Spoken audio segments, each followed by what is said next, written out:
in America's cities through grant making and social investing. Is there a motion? It's been moved and properly seconded. Any discussion? Seeing none, all in favor? Opposed? Resolution is recommended. RS 2019-1885 sponsors Virtue Gilmore Van Rees, approves a grant from the Metro Board of Health to the Best Friends Animal Society to achieve safe placement of all healthy and treatable dogs and cats located in safe coalition member kennels in Davidson County. Is there a motion? It's been moved and properly seconded. Seeing no discussion, all in favor? Opposed? Resolution is recommended.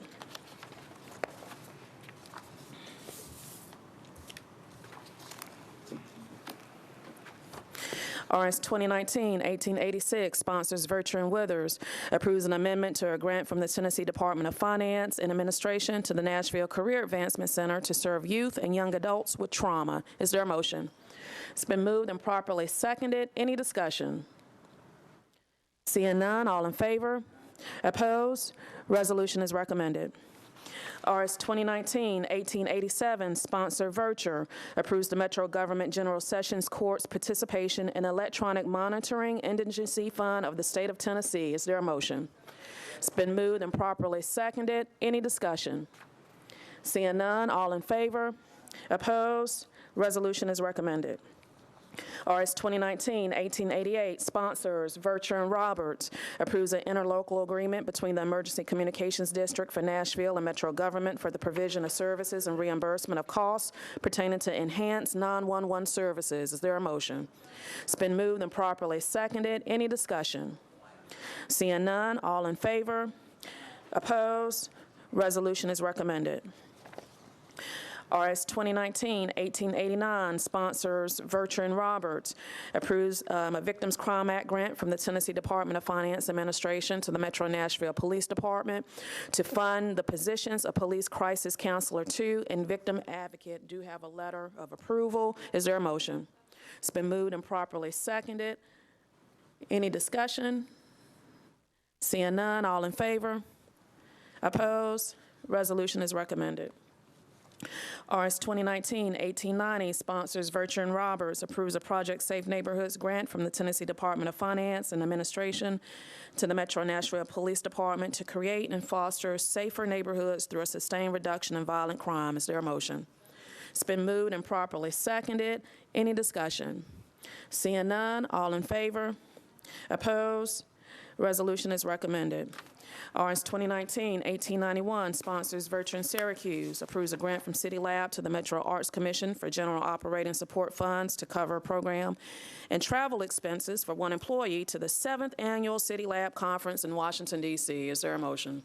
It's been moved and properly seconded. Seeing no discussion, all in favor? Opposed? Resolution is recommended. RS 2019-1895, RS 2019-1892 sponsors Virtue and Syracuse, approves a grant from the Tennessee State Library and Archives to the Nashville Public Library to target library materials to persons having difficulty using these resources, special services to children and young people. Is there a motion? It's been moved and properly seconded. Seeing no discussion, all in favor? Opposed? Resolution is recommended. RS 2019-1893 sponsors Virtue and Syracuse, appropriates $250,000 through a grant contract by and between the Nashville Public Library and Oasis Center to provide college access services for the Nashville Scholars Program. Is there a motion? It's been moved and properly seconded. Any discussion? Seeing none, all in favor? Opposed? Resolution is recommended. RS 2019-1894 sponsors Virtue and Syracuse, appropriates $50,000 through a grant contract between the Nashville Public Library and Oasis Center to provide services that help youth grow, thrive, and create positive change in their lives and their community. Is there a motion? It's been moved and properly seconded. Seeing no discussion, all in favor? Opposed? Resolution is recommended. RS 2019-1895 sponsor Wiener, Virtue, and others do have a letter for approval. Approves an art donation agreement from the Tennessee Women's Suffrage Monument Incorporated to the Metro Board of Parks and Recreation. Is there a motion? It's been moved and properly seconded. Seeing no discussion, all in favor? Opposed? Resolution is recommended. RS 2019-1896, sponsors Withers, Vircher, and others. Approves a tree maintenance grant from the Nashville Parks Foundation to the Metro Parks and Recreation Department for the Betty Brown Tree Trail. Is there a motion? It's been moved and properly seconded. Seeing no discussion, all in favor? Opposed? Resolution is recommended. RS 2019-1898, sponsors Hager, Vircher, and others, approves an intergovernmental agreement between the Tennessee Department of Transportation and the Metro Department of Public Works for the reimbursement of railroad crossing safety improvements at Old Hickory Boulevard. Is there a motion? It's been moved and properly seconded. Seeing no discussion, all in favor? Opposed? Resolution is recommended. Now we're on to our late files. You should have. Bills on third reading, 1731. You want me to go to third first? If you want to do late file resolutions, that's fine. Just wanna Okay, make sure you- so let's go to, my agenda is a little different from Mr. Jameson, so we'll go to bills on third reading, and then we'll come back to our late files. That's okay, Mr. Jameson? Great. Thank you for keeping me in order. No. We're on bills on third reading. Substitute bill, BL 2019-1731, sponsor Davis, Anthony Davis. Amends the Metro Code pertaining to the definition of responsible bidder or offerer and the evaluation factors considered in procurement regarding information reported by employers. Councilman Davis.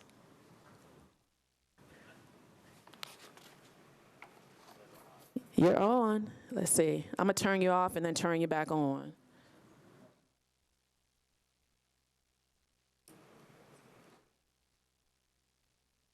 Did that work? I'm gonna turn it off. Brad Withers, microphone. Okay. Brett is on. Oh, dear.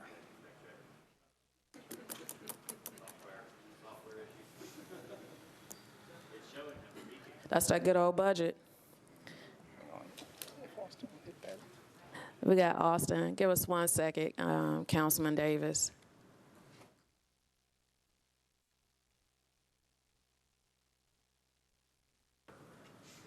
What you want me to do, Austin? Looks like it should be working.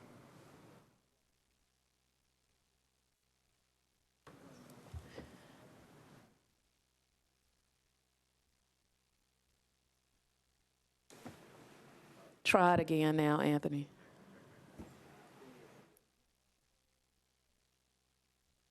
Try Brett's. All right, any of them? Councilman Glover, is yours? Oh, so none of them are working in the chamber? You can just Yeah, speak.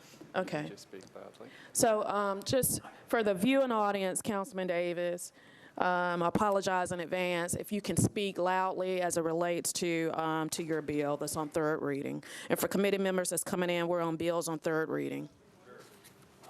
We came back to budget with this. Haven't heard anything new as of this point, but this was the procurement bill that is going to allow our procurement officer the ability to, as amended, be able to have some latitude to do it in a responsible contractor, but also mostly, since we've got a big chunk of it out with the substitute, you just have more reporting on the back end with things like apprenticeships, OSHA, again, we worked with a lot of stakeholders, and nothing new has popped up since. We just we got the support of procurement officer and administration, worked with Asher Hughes. I think we satisfied that there were some concerns, and then also even the ABC didn't have a problem with the end of it. Enforcement letter, but they weren't going to vote.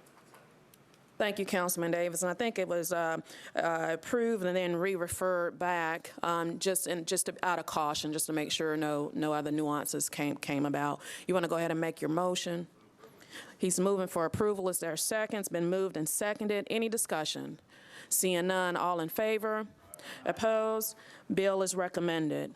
Now we're on, these are resolutions, our late file resolutions. We have to suspend the rules. Can I take both of them? You'll suspend the rules on the floor tomorrow. These are just committee considerations. Okay. So just checking with Mr. Jameson as it relates to procedure. So there's a late file resolution that authorizes the Department of Law to compromise and settle the claim of Shondale Brooks as next of kin of Aquila da Silva against Metro government in the amount of $125,000, and requesting the Emergency Communications Center to adopt a policy regarding 911 call takers, sponsored by Virture. I would like to move for approval, and we do have discussion. Councilman Mendez.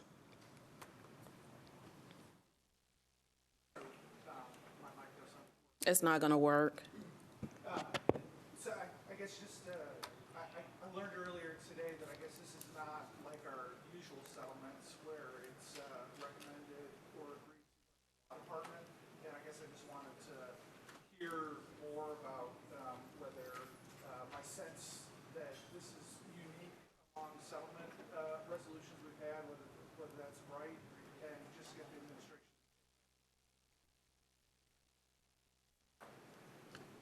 You're going to have to speak.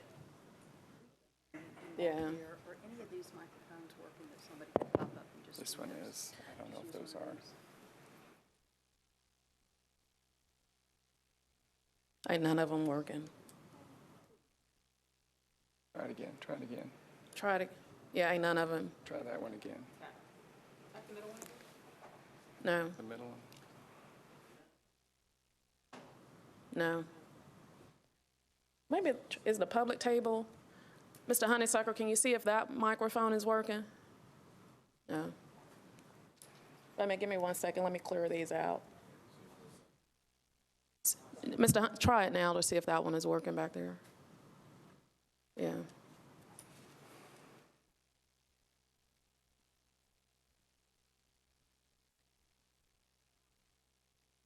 What you want to do, Mike? You can speak loudly. Okay, so we have Director Cooper of Metro Legal to speak. Do you want me to try again facing this one? Please, so they can hear. So you guys will just have to hear me.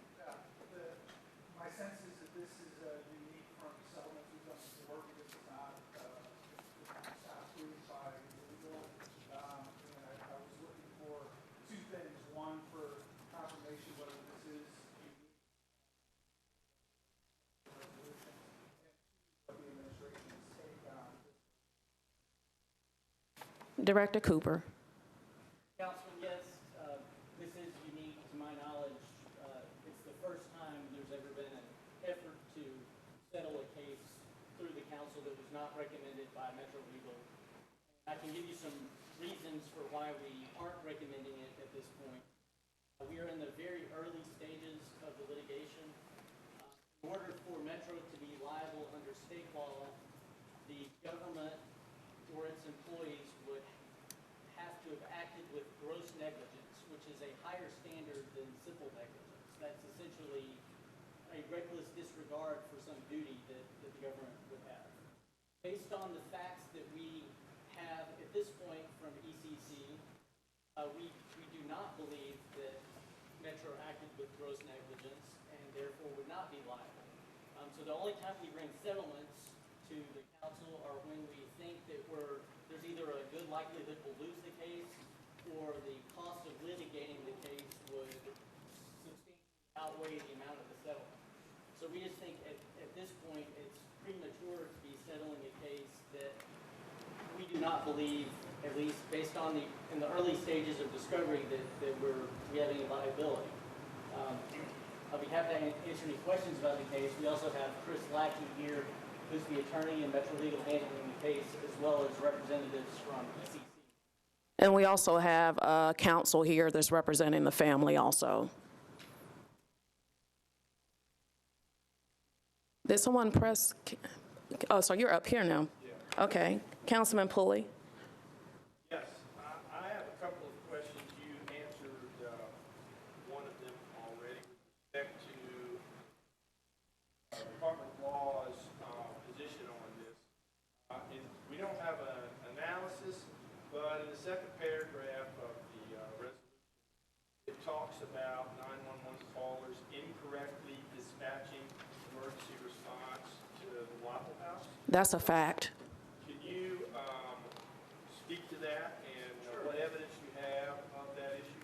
So, at the time of the shooting, I've got the timeline here, so this was April 22nd. And so that we're clear for the viewing audience, we're referencing the Waffle House shooting out in Antioch.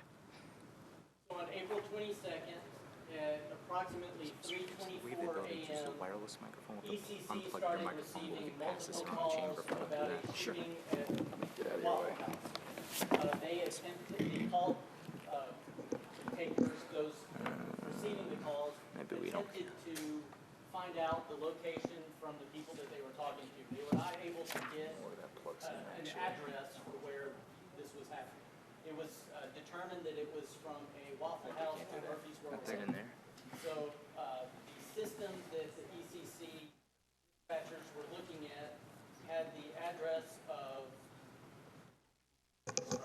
816 Murfreesboro Pike. So So to put that in perspective for you committee members, that's South Nashville. So 70 seconds later,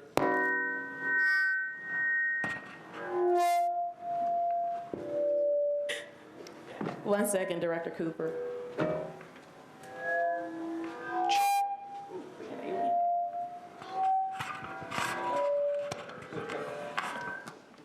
It's got some feedback.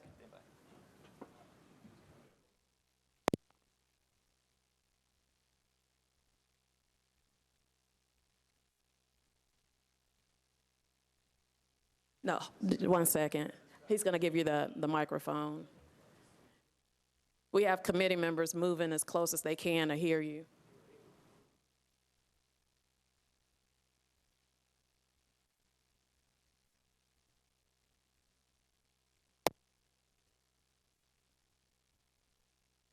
Check, check, check, check, check, check. Check, check, check, check, check, check, check, check, check, check, check. Can you hear it there?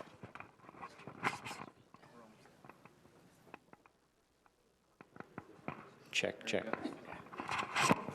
Let's try that. Yeah. All right, let's try that again.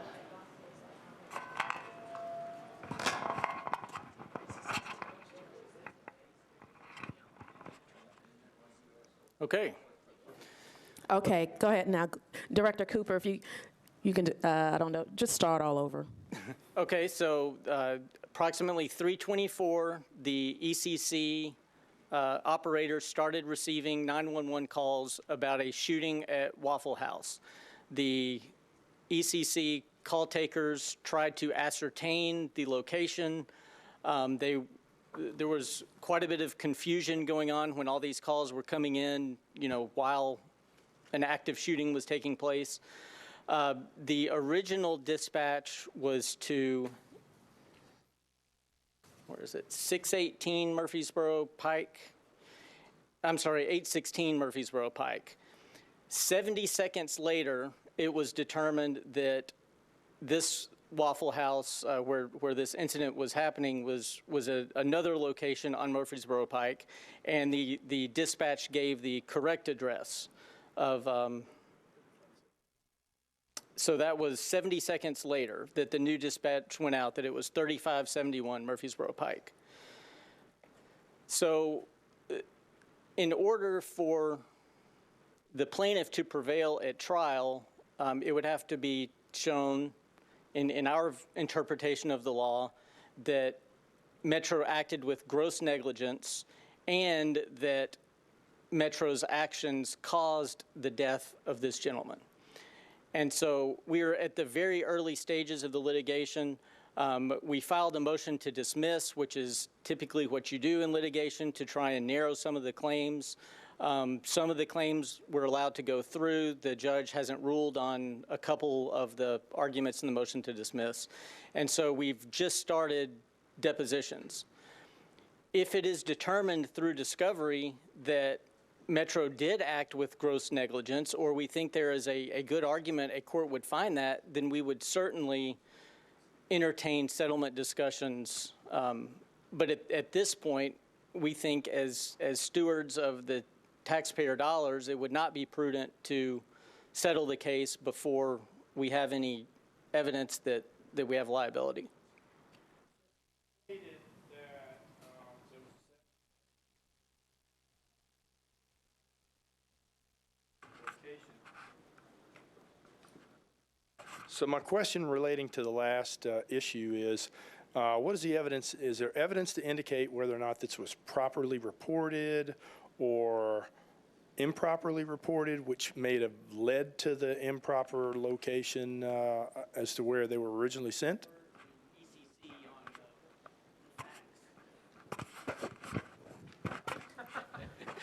Sorry, you're going to have to run to the back. Actually, I'll take it to the back. They're in the back.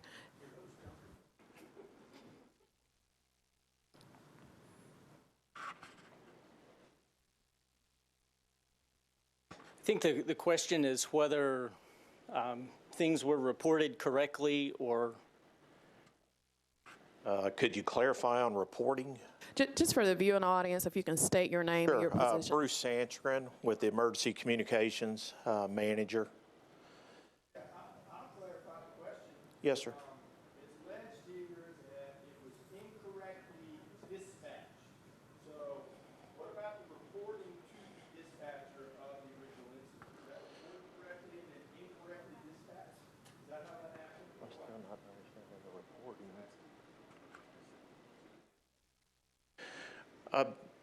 In this case, there was actually 2 calls that were sent up 2 seconds apart. We get multiple calls at one time, especially on a larger event. The first call that was sent up was to the correct location. The second call was sent up 2 seconds later. Being that 2 different dispatchers were handling the 2 different dispatches, one of them dispatched sooner than the other, and they communicated amongst themselves also. I don't know if that answers your reporting. The supervisors and the chain of command was involved with the entire process because it's a large-scale event. We had 2 different dispatchers get 2 different locations 2 seconds apart. We had multiple calls. I believe there was at least 20 different phone calls, even at that hour of the morning. Based on the information they had available, either the caller was guessing where they were. We did have one caller that actually specifically gave the actual numerical. I believe he was an employee there, but he wasn't the first call. And we got multiple calls. They're all processing them the same. That and also from cell phone information, they tried to do the best they could. And the call for the wrong location was entered by a call taker that was not familiar of a second Waffle House. And they used the resources we had, which is basically an electronic phone book, which are almost extinct now. And in there, it only listed the one Waffle House on Murfreesboro Road. I have only one other question, and that's of the administration. I will ask the administration. Director Cooper.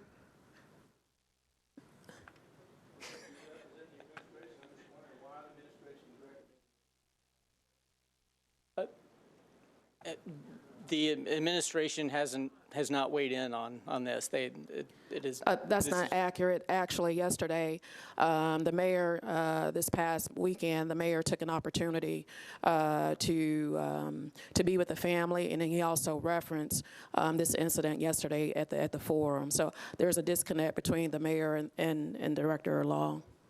It's not correct.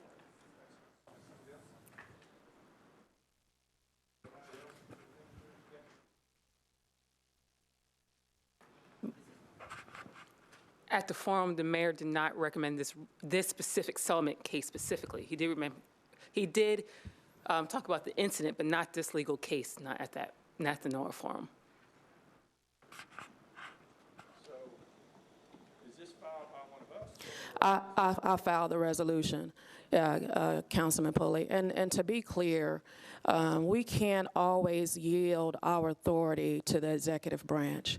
We're the legislative branch. We are elected to govern.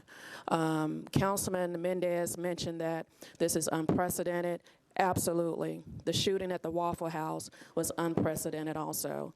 But the fact remains that we failed that family. It's a fact. Everyone in here knows it. We had a department head that was encouraged to retire as a result of it. And I think we owe this not just to this family, but just to this city. At some point, we're going to have to begin to hold ourselves accountable. And that's what this resolution is doing, is trying to bring closure to an incident for a city that has not responded to the incident. We've had a church shooting out in Antioch. We've had a Waffle House shooting out in Antioch. And as a city, we have not responded to either. I will just make one statement in response to that. And I hear the legal arguments of it, but this is too sensitive for us to make those legal arguments. Again, I think we owe it to the family, and more importantly, we owe it to the city to be accountable for our mistake.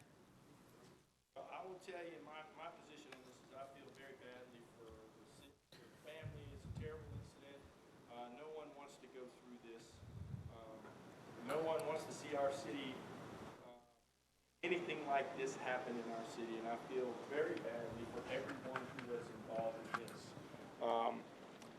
That said, I think it's very important that if we're accused in the lawsuit of doing something grossly negligent, I think it's very important that we go through the process and see what the facts are and have the facts deliberated and have the facts come out and then make a prudent decision legally based on this. So based on that, I'm going to have to... So you want this family to continue to relive it? That's what you're saying? No, that's not what I'm saying. I'm saying that I think that we need to do what's right by the city and what's right by the family. And so I'm going to be a no on this resolution for that reason. I believe we need to at least go through with this and see what the facts are. And if we are grossly negligent, we absolutely should settle this lawsuit. But I think we need to find out what those facts are. Councilwoman Weiner. You're gonna need that. Y'all gonna have to share the microphone. I can share. So this is for the administration. I have several questions, if you don't mind. First of all, has discovery been completed? No, ma'am. We're in the early stages of discovery. So we don't even have all the data, all the facts, other than knowing that this dreadful incident happened and there were people killed and hurt? And the timeline of the dispatch. Right. Okay. This is probably for Mr. Jameson. I know that we have a process, Rule 18, that we follow when we look at settlement and approving through resolution the cases that are settled in court and outside of court. Are we usurping the legal precedent for this? There is Rule 18 that does provide that any legal settlement is to be preceded by a recommendation from the Director of Law. So it will require suspension of two rules, suspension of Rule 18. We also have the rule that requires before we expend money, we have to get the finance director's sign off or give her 20 days. We require suspension of those rules. As John was mentioning, or as the legal director was mentioning, I'm not personally familiar with an episode where we've settled a case outside of a recommendation from the legal director. And if we were to approve this resolution, would that open the door for anybody else that has a claim against the government to try to come through one of the 40 of us to get us to settle in lieu of the legal process? Would there be anything to prevent that from happening? Nothing to prevent it now. I didn't hear you, I'm sorry. No, ma'am. Okay. I can't support this as much as I hate what happened to the family. we need to be able to go about this in the right way and follow our legal process and our system that we have in place, and this just worries me on a whole lot of levels. Councilman Glover.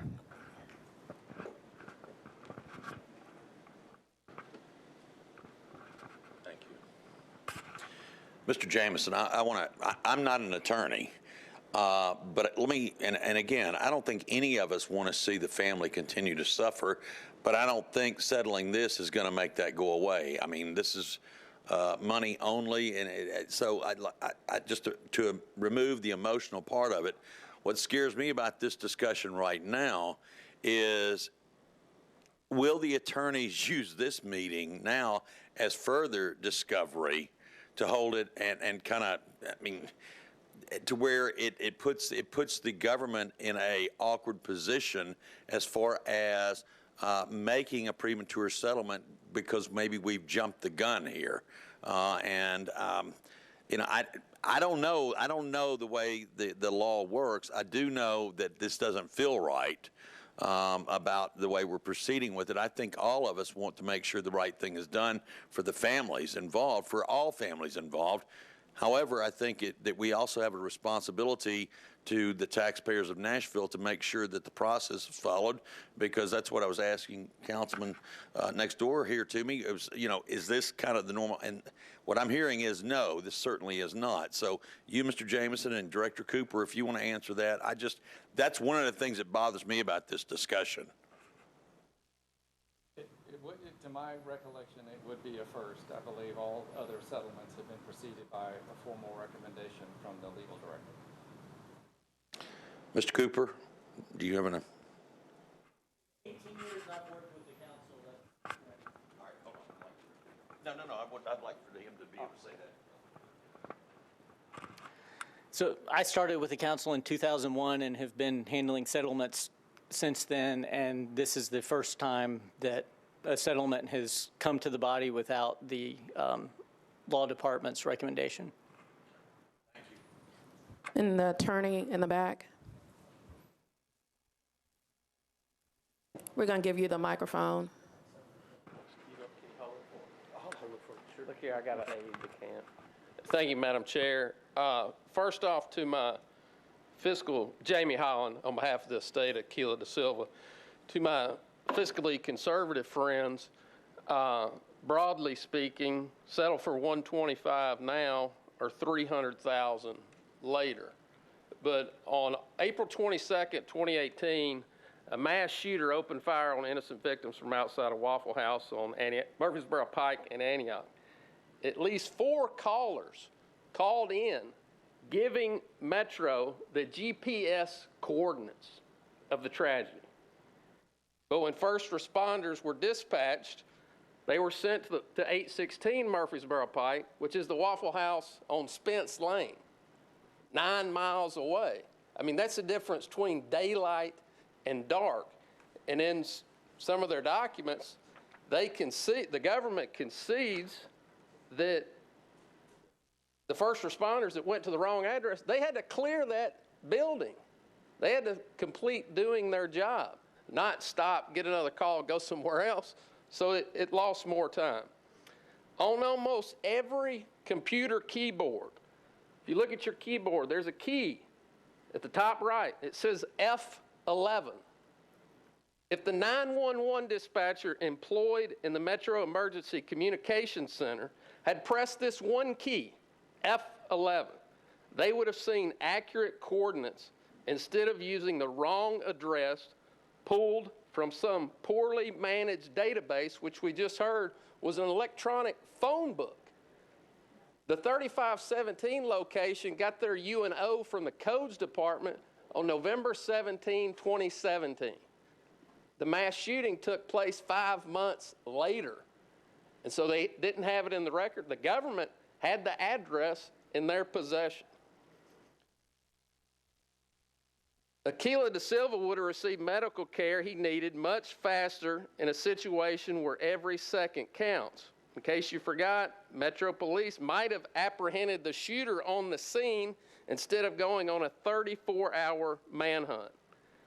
No amount of litigation will change the fact that when Aquila da Silva needed first responders, the city's dispatcher sent them to the wrong address.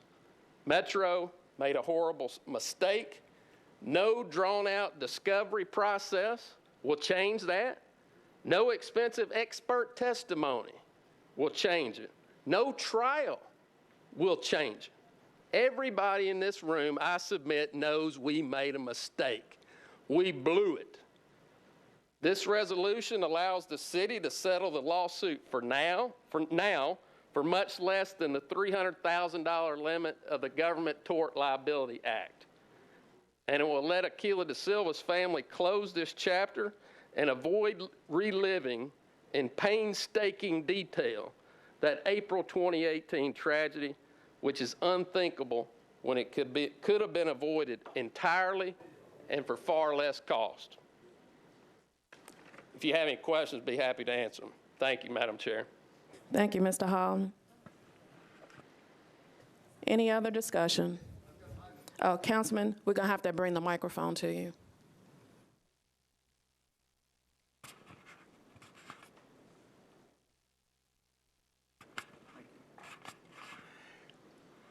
It's on. Thank you, Madam Chair. I personally have a lot of emotions coming up in this, being in law enforcement for 33 years as some of my colleagues here. But, one of the things that just I can't seem to get over is that Mr. from Ms. Holland mentioned, no, I'm sorry, not Ms. Holland, from the EEC. You had mentioned that 2 cars have been dispatched, or 2 calls have been dispatched, one to the incorrect, one to the correct, right? Yes. Now, in my time on the police department, I've never seen were any one of them told to signal 9, which means to disregard and turn around and stop. The only cancellation that was given was when the on Waffle House, because they got their this one, and everyone else went to go. But during that time, was the other cars responding en route? Were they ever told to cancel, signal 9, disregard? No. So they, no matter what, they were still en route to the correct Waffle House? Yes. After they had already determined, okay. So if they were both dispatched at the same time and one was never told to the correct one to signal 9, to disregard, then there is no time delay there. Of course, now this is early in the investigation, and I'm just going by what I'm hearing here. So again, I think that just gives more validity to the fact that we need to allow this to be investigated. I have never in my life heard of anybody actually paying or agreeing to a verdict before they even have the facts of the case. I mean, even Perry Mason couldn't do that. So well, I'm sorry, maybe he would have, but my point being, with all my colleagues here, and I know this is my last meeting, but come on, folks, we've always relied on the facts. And how can we make a decision if there are no facts? Yes, there's facts of a conclusion that a terrible incident happened. Well aware of that, and there's not one person in this room that is not, I guess, their heart saddened over this occurring. We do anything we could within our power, within our reason, to amend this. But by opening every door we open, this is a door. If we open this door, not only the next case, but this case itself, the next meeting, the next negotiation is going, this door open, it being open, allows them more information that will taint the true facts of the case. So therefore, I just can't see how we can make a decision like this without even knowing all the facts. And the only facts I've heard here is that 2 cars or 2 locations were dispatched. So, and we don't know where those cars were when they were dispatched. Even if they didn't make a mistake, that's 77 seconds. If the zone car or the cars weren't even close to the location, it wouldn't have made any difference at all. The cars aren't sitting at the Waffle House Well, sometimes we did, but I mean, not at that time. My point being is, let's let it be investigated, and then if we're in the wrong, pile it up. Let's do what's right. But until then, I just can't support this. Thank you.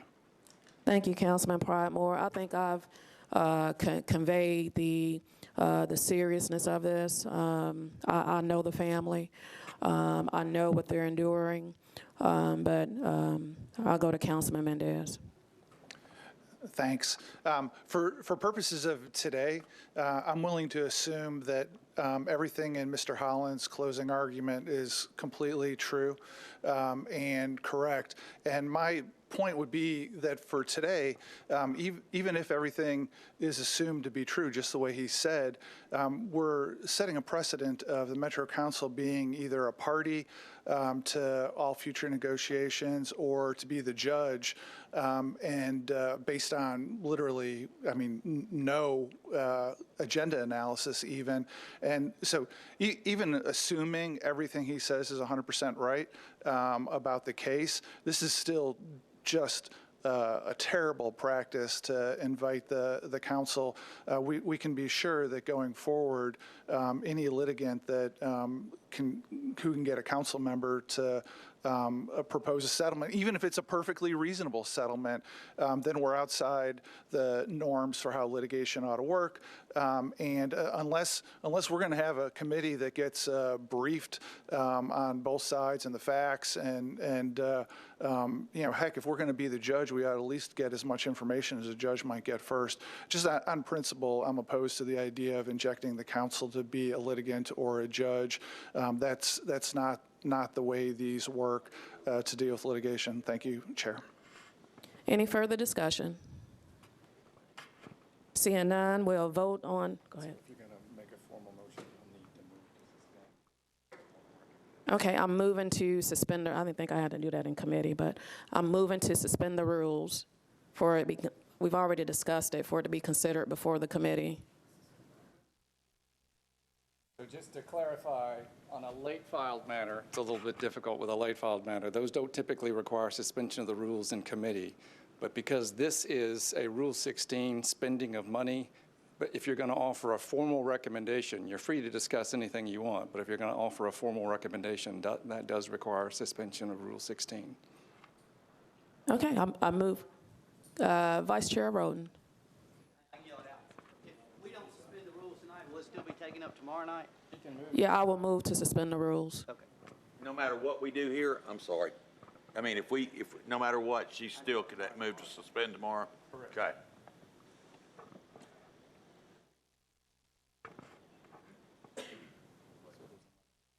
There's a motion to suspend the rules. Any objections?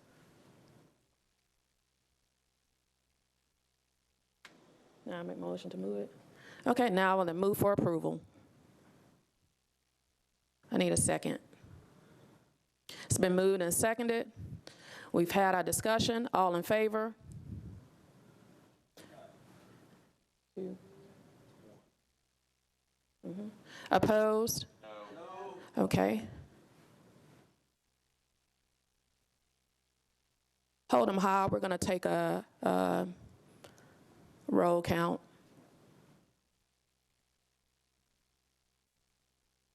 Hold them high, sorry.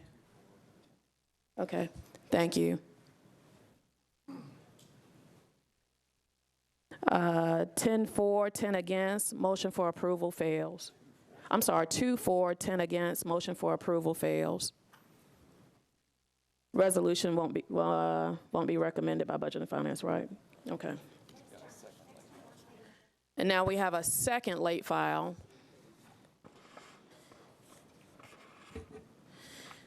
It's a second late file by Councilman Mendez. This requests the mayor's office and the Metro Department of Finance fully and regularly apprise members of the Metro Council through Vice Mayor Jim Schulman of the intended response to requests and concerns submitted August 6 by the Tennessee Comptroller of the Treasury. Councilman Mendez. Thank you, Madam Chair. So this is on pages 2 and 3 of the amendments package, and this would address the comptroller's letter that we got dated August 6th, and that letter was addressed to both the mayor and the council, and the resolution would ask the mayor's office and finance department to keep the vice mayor apprised and to coordinate with the vice mayor about what the response is going to be.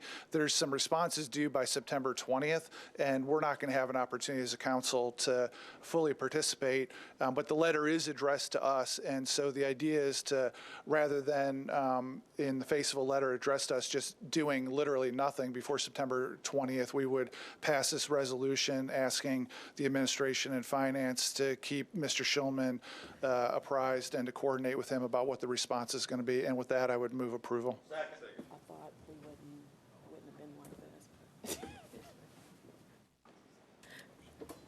It's been moved and seconded. Any discussion? Just one other thing. I'm Go sorry. ahead, Councilman Mendez. I've got the original with me, and I'd like to ask the Finance Committee members to sign this. I've already got 6 or 7 signatures. I'd like everybody to sign it if you are so inclined. Thank you. Any discussion? It's been moved and seconded. Any discussion?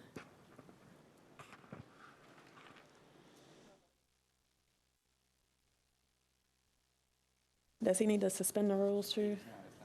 Okay. Seeing no discussion, all in favor? Aye. Opposed? Resolution is recommended. And that concludes our Budget and Finance Committee meeting. Thank you so much.